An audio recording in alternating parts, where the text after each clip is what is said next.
The Nigerian economy is currently at a point of no envy for any thriving economy with the series of economic challenges the country is currently faced with. The country started to witness an upward trajectory on its inflation figures from 2020, where a year many have since tagged the pandemic year, crippling both the developed economy and the struggling ones like Nigeria.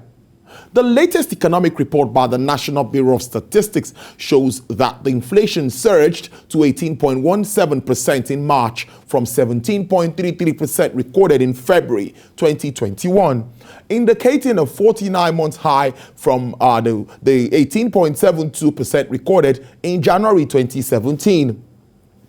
One of the most significant figures from the Consumer Price Index is food inflation, which has since surged to almost 22%, which is the highest rate recorded in Nigeria since October 2005, exactly 15 years and 4 months. Well, however, of the most hit sectors by the insistent increase in is the manufacturing sector, which have remained in recession since the outbreak of the pandemic. The sector has continued to experience low competitiveness, resulting to low export penetration of goods manufactured into the country to the international market. For a sector like this, price instability as a result of increase in inflationary pressures will only bring it to a more deplorable situation. Now, how important is government intervention to this sector to improve productivity, ensure adequate competitiveness of this sector on the foreign space? Well, I have joining me via Skype from Lagos, the Director General of the Manufacturers Association of Nigeria, Dr. Segun Ajayi-Kadri. Thank you very much for your time. I appreciate this. Good afternoon. Good afternoon, and thank you for having me. Yes, I read through your submission after you saw the figures coming in from the NBS. First, I want to ask you, did it come as a surprise? If you were expecting it, or what figures were you thinking, or what did you think was going to happen with regards to inflation? Let's start at that note. Okay, thank you very much. I think it didn't come totally unexpected because all the trappings of rising inflation are just there in the economy for you to see. We have continued to see the depreciation in the value of the naira. We have continued to see rising insecurity, which has driven up the food inflation. I mean, farmers are probably afraid to go to their farms, and so farming activities have been disrupted. We have also seen generally an increase in price of electricity. You could also see that importation has become more and more difficult, which means that goods are going to become far more expensive, and you have capacity to produce fewer goods. So I think all the trappings that will drive up inflation are there in the economy for us to see. In terms of the figure we were expecting, I must say personally, I didn't expect that it would be this high. And so that was why the statement you referred to, that was why we had to make the statement that we needed to do something urgently before it spirals out of control. And so we're expecting the government to take steps that will check this trend and give some relief to the productive sector, especially the manufacturing sector. Now, it's also not too very good news that the manufacturing sector still remains in recession. Tell us how this is playing out and how this has affected productivity before we even talk about profitability. Yes, thank you very much. In the last 2 quarters of 2020, we saw manufacturing remaining in recession. There was a negative growth of minus 1.51 in the third quarter and minus 1.52 in the last quarter. So it becomes very clear that the factors that have continued to limit its performance have not abated. I mean, the COVID-19 pandemic was quite debilitating. I mean, it affected all sectors. But for us, the fact that the logistics chain was severely affected, and also that even when you are able to produce, you are not able to sell, which is caused by restriction of movement. We also saw costs rising, so you are not able to source your raw materials, and when you source it, you're going to source it at very high prices. All of this caused the manufacturing sector to remain in recession. We also have the port situation where it's so expensive to bring in, to take a container from Apapa to Agbara. Before, used to cost about 150,000. Now it's 1.2, 1.3, 1.4 million, depending on how lucky you are. So the sector remained, in recession while the economy is moving on. And the worrisome thing in all of this is the fact that you will require the sector to lead the process of exiting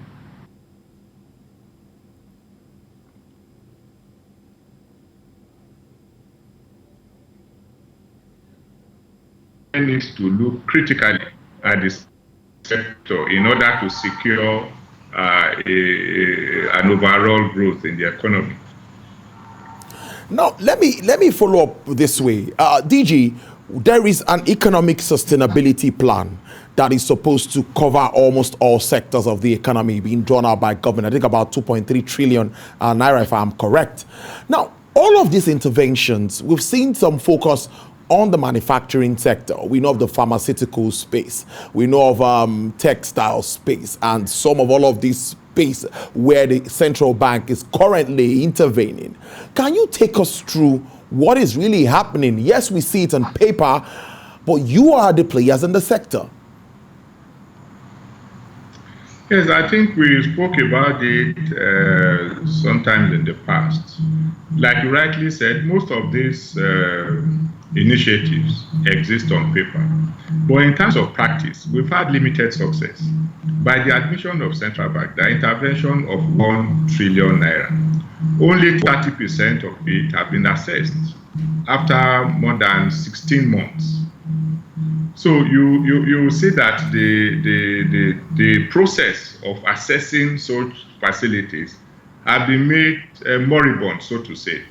I mean, the commercial banks, for instance, through whom we have to take these facilities, have indicated that they needed clarity of process and that they were looking forward to some go-ahead and the rest of it. But between the central bank and these commercial banks, we have challenge in actually identifying where the problem is from.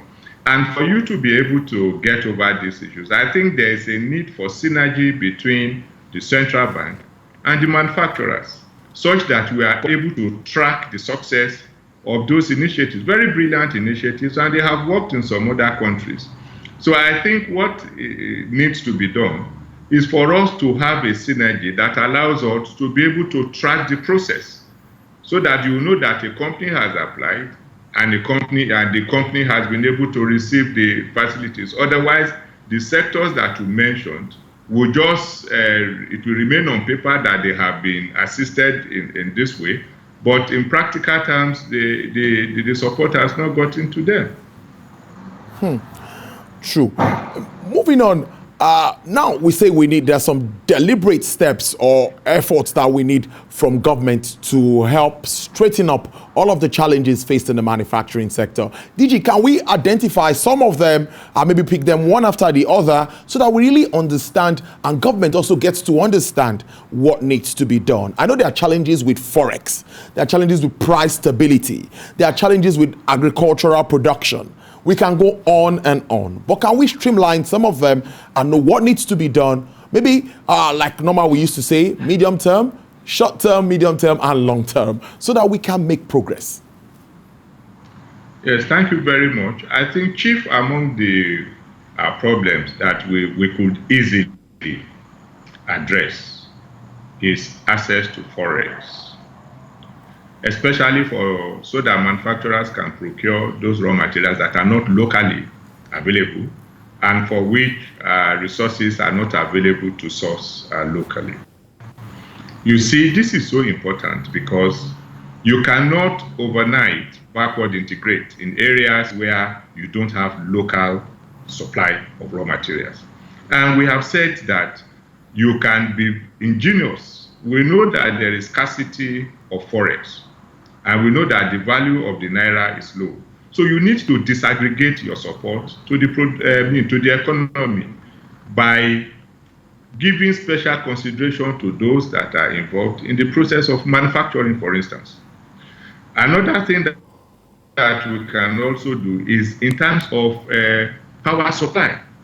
Currently, the Manufacturers Association of Nigeria is in court with the DISCOs and NEC in terms of payments for tariffs that were given out of the MITO. We have been trying to resolve this issue over a long period of time, but this is still being used as an avenue to even disconnect our members. There is need for us to ensure that we specifically target improved power supply to the sector.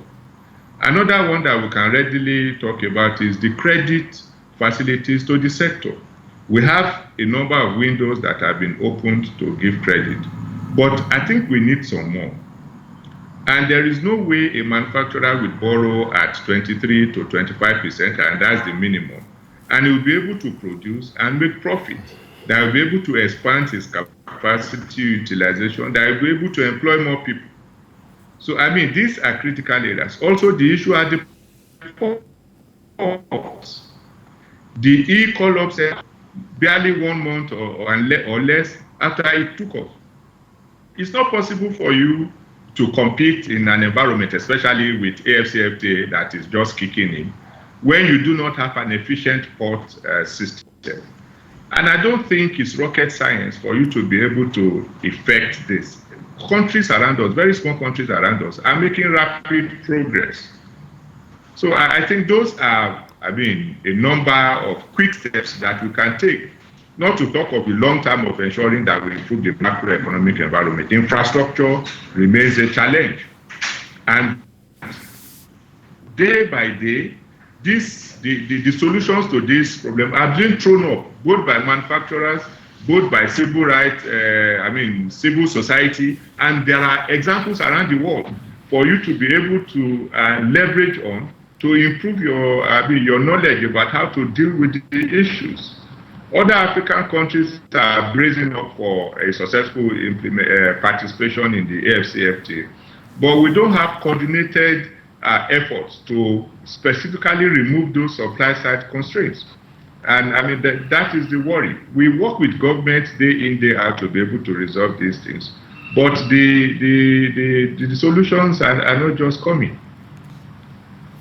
Not coming. DG, you touched on AFCFTA, which is something we've talked about, I think, about a month ago, the last time we had you on the show. Now, at that point, there were a lot of projections, and there have been reprojections, even from the IMF, World Bank, and even locally here. Now, how do you see this playing out with our role, or what we're supposed to gain, the advantages therein in this AFCFTA with this challenge that we face as a country? Are we going to be play actively in this market? Yeah, we should. There's no reason why Nigeria should not play actively, and in fact, in a beneficial manner in this agreement.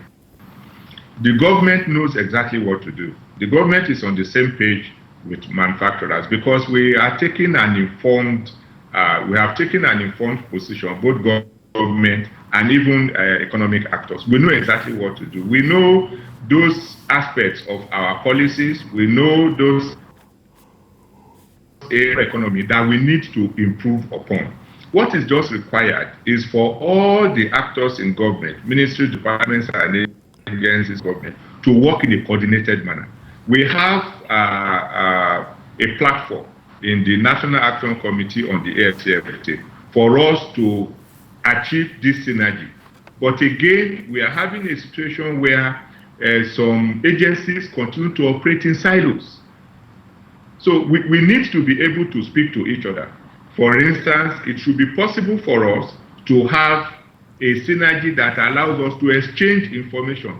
for us to give timelines for each agency in government to implement the the decisions of the different work streams that are under the National Action Committee for the AFCFTA. I think the only luck we have is the fact that some of the protocol and some of the annexures and the rest are yet to be completely tidied up. Otherwise, if we have started active trade, Nigeria will have been in some disadvantage. So I think there is need for the platform that we have established, which is an excellent one. I don't think there are any African countries that have such a platform. But we need to move on to make it work. We need to be able to identify sector by sector what needed to be done. And the things are there in the study, both the one conducted by the one that the Manufacturers Association of Nigeria sponsored, which were made available to government. So I think we know what to do. And this is a great opportunity for Nigeria, a great opportunity for cross-border value chain development, a great opportunity for us to take our goods. If we can't compete in Europe, we should be able to compete in Africa. And the logistics, there are efforts now that are being made to resolve the logistics issue that we used to have in terms of transportation and movement of goods and persons. Non-tariff barriers have been addressed. So this is a good moment for Nigeria, and we shouldn't allow it to slide by. But with all these supply side constraints that we continue to advocate for removal, it will be difficult for us to take advantage of this very good initiative across Africa. Incidentally, outside of Africa, most people are even afraid of the onslaught from Nigeria. But internally, we know that we need to do more for us to be able to be able to achieve the desired outreach. Our market penetration will continue to be low if we are not competitive, if the supply side constraints are not addressed. And that's why we continue to work with government. We continue to appeal in some instances to government that we will take these steps.